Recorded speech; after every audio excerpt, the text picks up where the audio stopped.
Indeks Nikkei 225 Jepang kembali menembus level tertinggi dalam 34 tahun terakhir di level 39.000 poin. Dan perlu kalian tahu, ini sudah melampaui rekor tertinggi Nikkei 225 pada angka 38.957 poin yang pernah tercapai pada tanggal 29 Desember 1989. Bursa saham Jepang ini emang agak lain, Kalau kalian tengok S&P 500 punya Amerika itu, grafiknya itu kan naik terus. Kalau kalian lihat indeks harga saham gabungan punya Indonesia juga naik terus. Tapi bursa saham Jepang ini setelah mencapai rekor tertingginya pada tahun 1989, bursa sahamnya malah turun terus, berfluktuasi nggak kemana-mana, dan setelah 34 tahun baru rekor itu terlewati di tahun 2024. Sebenarnya, apa yang terjadi sama Jepang beberapa dekade lalu? Apa yang terjadi sama bursa sahamnya sampai bisa mencetak rekor all-time high pada saat itu? Sebelum kita cerita lebih jauh lagi, jangan lupa like, share, dan subscribe.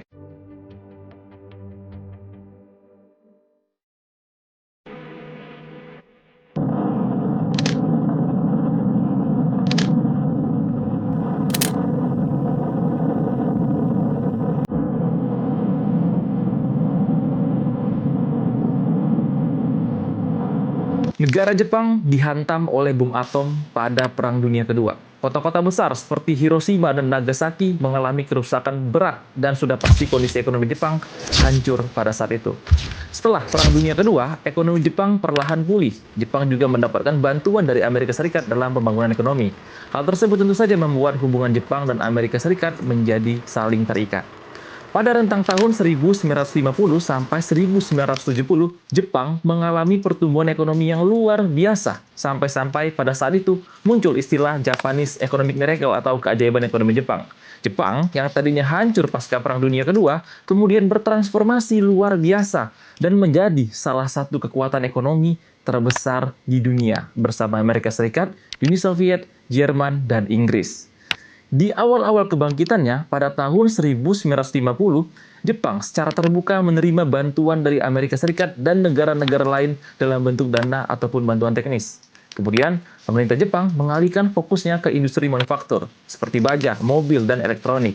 Itulah kenapa sampai hari ini kita mengenal merek-merek besar seperti Toyota, Sony, Panasonic, Honda, Mitsubishi, yang merupakan produk-produk Jepang terkenal akan kualitasnya. Jepang kemudian fokus dalam meningkatkan kualitas pendidikan agar bisa menciptakan kualitas SDM yang terlatih guna mendukung inovasi dan produktivitas. Makanya jangan heran, kalau orang-orang Jepang ini terkenal akan apa? Karena kedisiplinannya.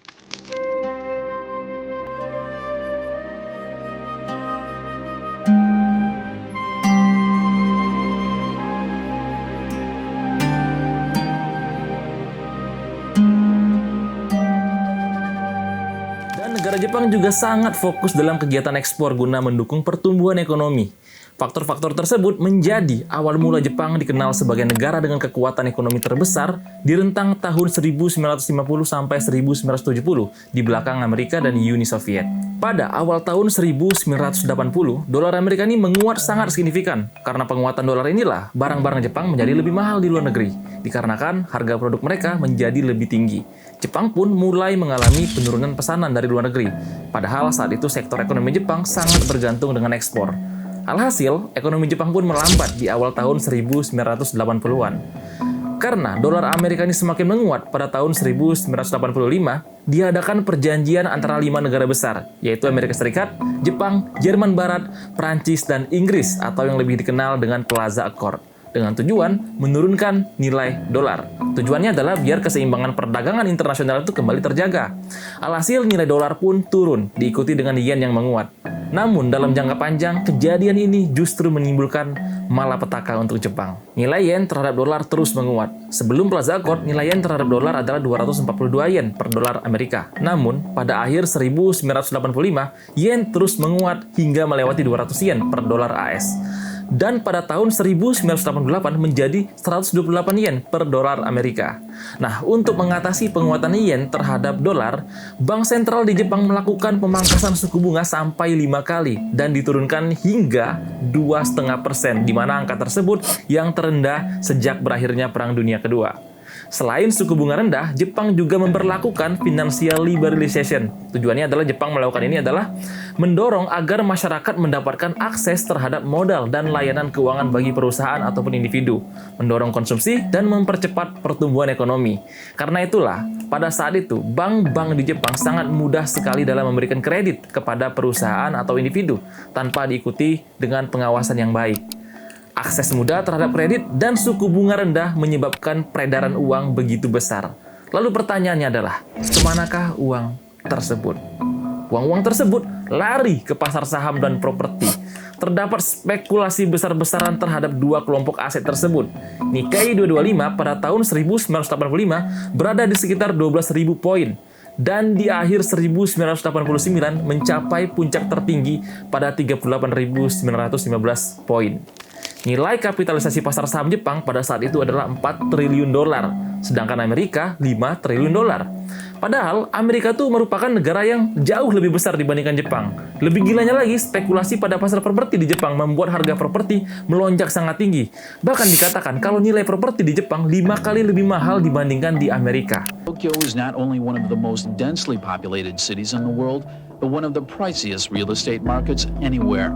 In central Tokyo, near the Ginza, land goes for about $270,000 a square meter.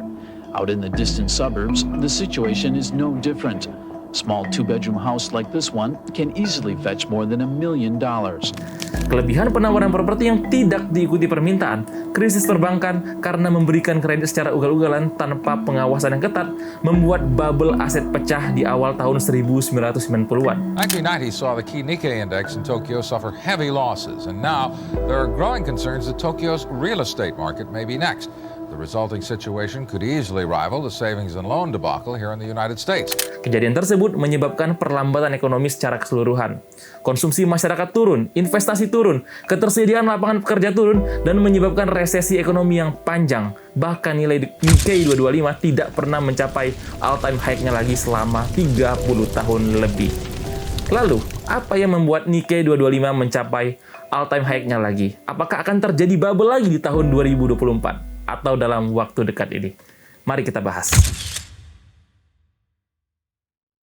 Pertama adalah melemahnya nilai yen terhadap dolar. Kita tahu kalau Jepang negara ekspor, di mana banyak perusahaan Jepang mencatatkan pendapatannya dengan dolar.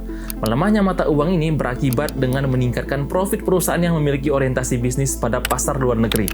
Karena hal tersebutlah banyak investor asing yang mulai tertarik pada pasar saham Jepang. Kedua, kondisi ekonomi Cina yang sedang tidak baik-baik saja. Saat ini Cina sedang mengalami banyak tantangan, mulai dari populasi penduduk yang menua dengan cepat, tingginya tingkat pengangguran, krisis properti dan perlambatan ekonomi. Bahkan Badan Kebijakan Keuangan memproyeksikan ekonomi Cina hanya tumbuh 3,4% pada tahun 2028. Karena resiko berinvestasi di Cina begitu besar, Jepang menjadi salah satu alternatif tempat para investor menaruhkan dananya. Ketiga, masih banyak perusahaan Jepang yang masih undervalue atau memiliki valuasi yang murah. Yeah, no, you're absolutely right. This has been a market that has been overlooked, undervalued, underappreciated. Really has to do with the last decades that I think everyone is very well aware of.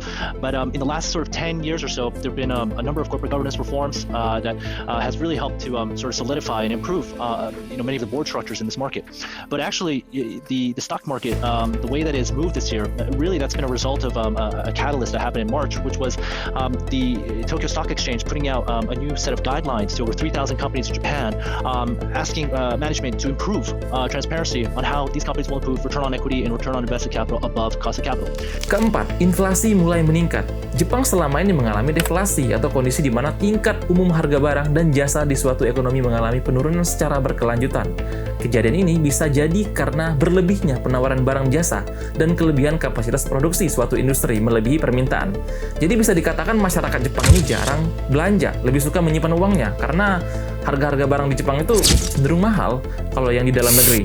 Namun sejak tahun 2022, inflasi mulai meningkat, bahkan sempat menyentuh 4% di Januari 2023. Inflasi baik untuk ekonomi, selama tingkat inflasi tersebut juga terjaga. Kelima, banyak perusahaan Jepang membukukan peningkatan pendapatan. Banyak perusahaan Jepang mencatatkan pertumbuhan kinerja yang baik, bahkan lebih dari 40% dibandingkan kuartal sebelumnya. Perusahaan seperti Nvidia, Toyota, Citibank menciptakan kinerja yang luar biasa pada tahun 2023. Investor asing memiliki peran yang sangat besar dari pertumbuhan bursa Japan Nikkei 225 Index ini. Kelima faktor yang tadi aku sebutkan mulai dari melemahnya yen, ekonomi Cina yang melambat, valuasi perusahaan Jepang yang murah, inflasi meningkat, dan kinerja perusahaan yang luar biasa menjadi alasan banyak dana-dana asing dan para investor mulai melirik hingga masuk ke negara Jepang. Per Februari ini, Jepang dinyatakan masuk ke jurang resesi. Hal ini dikarenakan perekonomian Jepang berturut-turut negatif dalam 2 kuartal terakhir. Jepang kehilangan mahkotanya sebagai kekuatan ekonomi terbesar ketiga di dunia. Posisi itu kini jatuh kepada Jerman, sementara Jepang berada di posisi keempat. Jatuhnya peringkat Jepang ini terjadi seiring dengan jatuhnya negara tersebut ke dalam jurang resesi. Beberapa faktor seperti stagnasi upah, tapi harga barang-barang di Jepang melonjak tinggi, dikarenakan ketika keuntungan perusahaan melonjak, harga barang juga naik, tapi upah di Jepang ini tidak mengimbanginya. Makanya tadi inflasi Jepang itu selalu rendah karena orang enggan belanja atau nggak punya daya beli untuk belanja. Walaupun beberapa kuartal terakhir sempat mengalami kenaikan inflasi.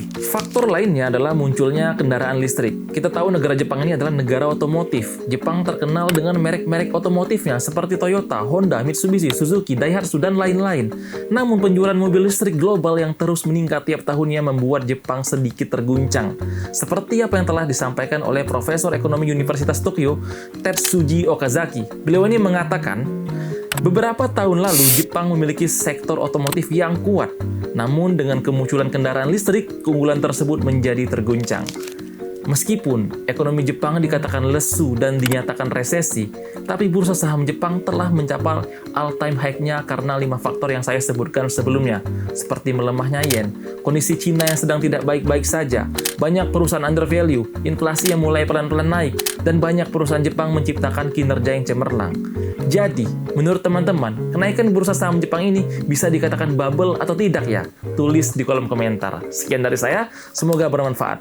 Stay rasional.